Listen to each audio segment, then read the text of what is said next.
नमस्कार मित्रांनो, लग्नानंतर होईलच प्रेम मालिकेच्या पुढील भागात आपल्याला बघायला मिळणार आहे की पार्थ आणि काव्या आता नगरसेवकच्या ऑफिसमध्ये आलेले असतात आणि ते कशाप्रकारे लोकांशी उद्धटपणे बोलतात, त्यांची मदत करत नाही याच्या विरोधात त्यांनी पुरावे आता गोळा केले आहेत. तर तो नगरसेवकही सांगतो की जर माझ्या विरोधात काही केलं तर माझ्यासारखं वाईट कोणीच नसेल. म्हणजेच मित्रांनो, आपल्याला असं काय बघायला मिळतं की काव्याने आता नगरसेवकासोबत थेट दुश्मनी केली आहे. त्यानंतर हे दोघेही आता पुरावे घेऊन पोलीस स्टेशनमध्ये त्याच्या विरोधात तक्रार करायला येतात. पण तो नगरसेवक एवढा हुशार असतो की त्याने काव्याच्या मोबाईलमधून अगोदरच तो व्हिडिओ डिलीट केलेला आहे. त्यामुळे पोलीस स्टेशनला गेल्यावर आता काव्याकडे कोणताही पुरावा नसतो. त्यानंतर तो नगरसेवक पुन्हा काव्याला फोन करून धमकावू लागतो की माझ्या नादाला लागू नकोस. तू प्रेग्नेंट आहेस तर आराम कर आणि या सगळ्या भानगडीत पडू नकोस.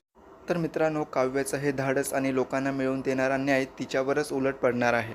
कारण पोलीससुद्धा आता काव्याच्या विरोधातच असतात, ते तिची काही मदत करत नाही. या उलट पोलीसच त्यांना फोन करून सांगतो की या दोघांचं आपल्याला काहीतरी करावं लागेल. काव्याचा कायमचा बंदोबस्त करा.